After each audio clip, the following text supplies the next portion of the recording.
The only vacation we went to was to our grandmother's place. We had no exotic locations to go to. And usually it was in summer, and it is in summer that papad would be made, right? In those days, papad would be made at home. It is the most painful thing to do. It is laborious, it takes a lot of time, so on and so forth. But in those days, it was party time. You know why? Because all the ladies of the community would get together, and there would be laughter, there would be cheer, they would be teasing each other, and in the midst of this laughter and cheer, the work got done. Drudgery turned to revelry. Today, there is no sense of this oneness, togetherness, and so papad making has stopped. You have to buy lijjat papad. You become successful. Where, take examples. When a doctor feels one with the patient, his diagnostic skills actually go up. He becomes hugely successful. He has a large practice, and patients are happy with him. Today, there is a disconnect between the doctor and the patient. So before the patient goes to the doctor, you know what he does?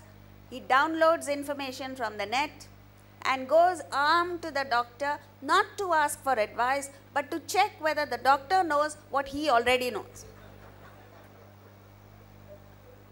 And that's why doctors get irritated when you go with printouts. When a manufacturer feels one with the customer, he knows instinctively what the customer needs, provides it, he makes money, the customer is happy. When there is a disconnect, billions of dollars are spent on market research, and sometimes even after that, the product bombs. So friends, even in business, it pays to feel one. Happiness increases.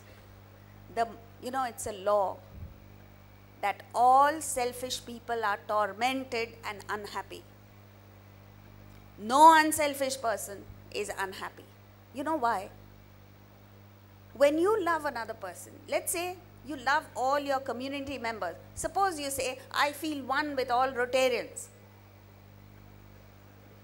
I hope you do. Then what happens?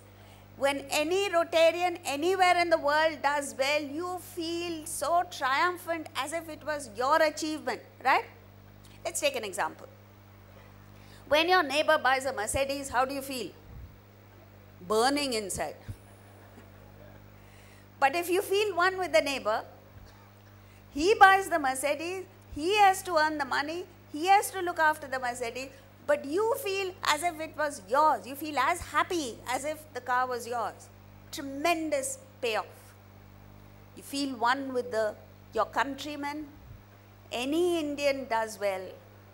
You feel vicariously, you enjoy his success. That's why I often tell Americans, you have a disadvantage.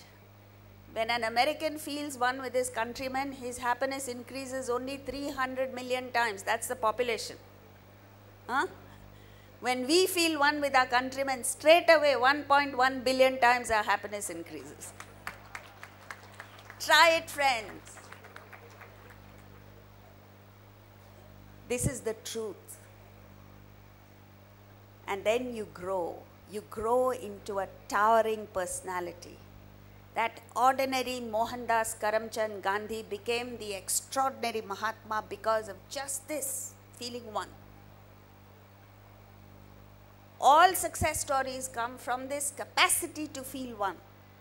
When Sachin Tendulkar played in the World Cup of 1999, I think in England, he lost his father and he came back to India, to Mumbai, did what he had to do as a son, and almost immediately went back to England. And his first match was, are there any cricket enthusiasts here?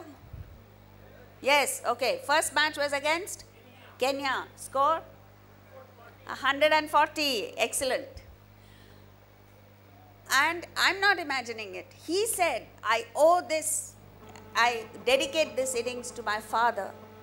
He was tired, he was jet lagged, he was grief stricken, he was in no mood to play cricket, and yet he pooled all his resources together to give an exemplary performance for the sake of his father. Do you have a powerful emotional motivation to work is the question.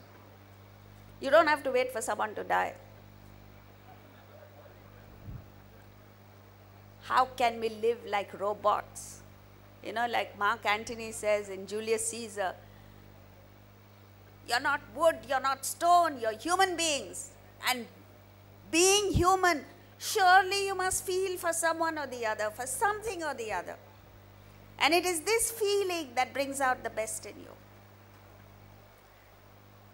Now, let's analyze emotion. There are three types of beings: plant, animal, human. A plant feels basic emotion, very little. So for all practical purposes, we assume that the plant has no feelings. Animal, tremendous emotions. You've seen a dog, a whale, a cow, all animals have emotions. But there are two things about the animals. The animal acts on that emotion, and the animal is affected by that emotion. Those of you who have a pet dog will understand what it is. When you leave the dog in the morning, the dog is heartbroken. You cannot educate the dog. You can't tell the dog, look, I'm coming back in the evening. He's sorrowful when you go away. And when you come back in the evening, my God, the dog jumps on you, he bites you, he runs around. He's overwhelmed with that joy. You are as happy to meet the dog as the dog is to see you. But do you express your happiness in the same way? I hope not. That's the difference. A human being feels much deeper emotion than any animal. But the human being is designed not to act on that emotion, but to act on the same counsel of the intellect, your buddhi. And number two, we are designed not to be affected by that emotion. These two are the most wonderful characteristics of being human. Unfortunately, we're not living up to it.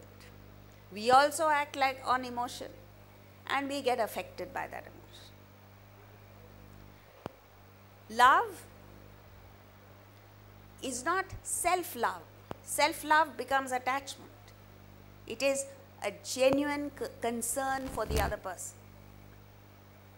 Most of us, the love that we profess to have, if you analyze it, it is nothing but self-love. When you love yourself and someone else caters to you, is good to you, does nice things to you, and then you say, I love the other person, it has no meaning. True love is when you love a person, you understand the person, you accept the person for what he or she is, no demands, no expectations, no conditions to that love. How many of us feel that kind of love is the question. So, pure love is unconditional, it's independent of a return. Whether the return comes or not, you still continue to love the person. The benefits of love are enormous. You gain, never mind what happens to the other person. And it becomes universal. When you are attached, attachment is nothing but self-love. You love only yourself. It becomes conditional. Many of us have this kind of attachment even for our own children. You tell the child, only if you excel in academics will I love you. You don't tell, but you feel it. And that's why you get after the kids. Most of us want to vicariously live our ambitions through our children, and we mess them up completely. Recently in Mumbai, there was a brilliant 17-year-old boy, the son of two doctors, who committed suicide. He went to the top of his building terrace and just jumped because there was far too much pressure on him. Many of our children are distressed and unhappy because of the pressure that we parents put on them. It's conditional. It's dependent on a return. If your son marries a girl that you like, you love him. If the son marries a girl that you don't like, you disown him. Where you are attached, you lose the object of attachment. This is a law. And that is why conflict within the family is increasing because of this attachment. And in the end, you become a miserable, limited person. You don't grow. There's a wonderful story